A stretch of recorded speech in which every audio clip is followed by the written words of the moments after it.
इस महीने 1 से 9 तारीख के बीच में करीब 5-6 की ड्रामास रिलीज हुई, जिनमें से कुछ रोमांटिक थी तो कुछ में हमें मर्डर मिस्ट्री की चीजें दिखाई गई थी। ज्यादातर रोमांटिक ही थी। फिर 9 तारीख के बाद बहुत ही गिने चुने ही की ड्रामास रिलीज हुई, जिनको कि तुम समझ सकते हो कि उनकी ज्यादा हाइप नहीं थी या वो ड्रामास उतनी भी बड़ी नहीं थी। फिर इस महीने का सेकंड क्वार्टर की ड्रामास का सेकंड स्लॉट रिलीज होता है 18 अगस्त से। इस दिन से लेकर आज तक जब तुम्हें वीडियो देख रहे हो ऑलरेडी 3-4 के ड्रामास रिलीज हो चुकी है, जिनमें से आज हम पहली जिस के ड्रामा के बारे में बात करने वाले हैं या फिर इस सेकंड क्वार्टर में मैंने पहली जो के ड्रामा देखी उसका नाम है बॉर्न एबिटेड योर मैजेस्टी। ये एक रोमांटिक फैंटेसी के ड्रामा है। नेटफ्लिक्स की तरफ से इस के ड्रामा को रिलीज किया गया है और एक के ड्रामा इस महीने की नेटफ्लिक्स की तरफ से सबसे बड़ी के ड्रामा है। अब तुम में से बहुत लोग बोल सकते हो कि 12 के ड्रामा इस महीने की सबसे बड़ी के ड्रामा है, तो हाँ वो है, लेकिन नेटफ्लिक्स की सबसे बड़ी के ड्रामा इस महीने की यही है। तो बॉर्न एपिटेड योर मैजेस्टी इस के ड्रामा में तुम्हें लीड हीरो के तौर पर उसी एक्टर को देखने को मिलेगा जिसको भी तुमने इसी साल ग्रुप स्टडी ऐसी के ड्रामा में देखा होगा, और लीड हीरोइन के तौर पर वही एक्ट्रेस है जिसको कि तुमने big mouth king the land के ड्रामास में देखा है।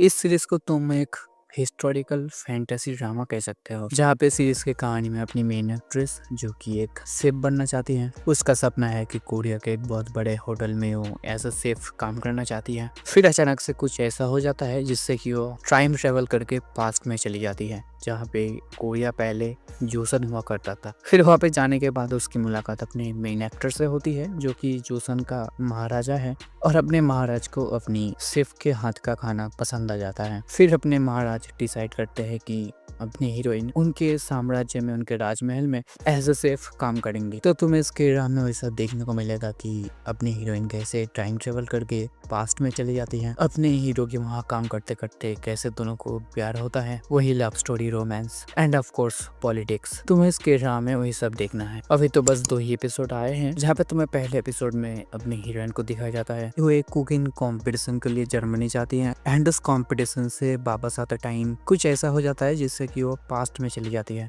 फिर पास्ट में जाने के बाद वो कैसे अपने हीरो से मिलती है, कैसे सिचुएशन में दोनों मिलते हैं, ये सब तुम्हें पहले एपिसोड में दिखाया जाएगा। सीरीज में तुम्हें भर भर के कॉमेडी देखने को मिलती है, और शायद यही एक चीज है जो कि इस सीरीज का सबसे बड़ा प्लस पॉइंट है। इसका पहला एपिसोड 1 घंटे 20 मिनट का है, और क्योंकि सीरीज नेटफ्लिक्स की तरफ से रिलीज हुआ है इसलिए तुम्हें हिंदी डब में ही मिल जाएगा। बहुत ही अच्छी हिंदी डबिंग है इसकी, एंड इसमें जो कॉमेडी सीन्स है, जो कॉमेडी डायलॉग्स है, वो भी सुनने में बहुत फनी लगते हैं इसका अच्छी हिंदी डब की वजह से। सीरीज में टोटल 12 एपिसोड होने वाले हैं, जिनमें से इसका पहला तो एपिसोड 23 अगस्त को आया है।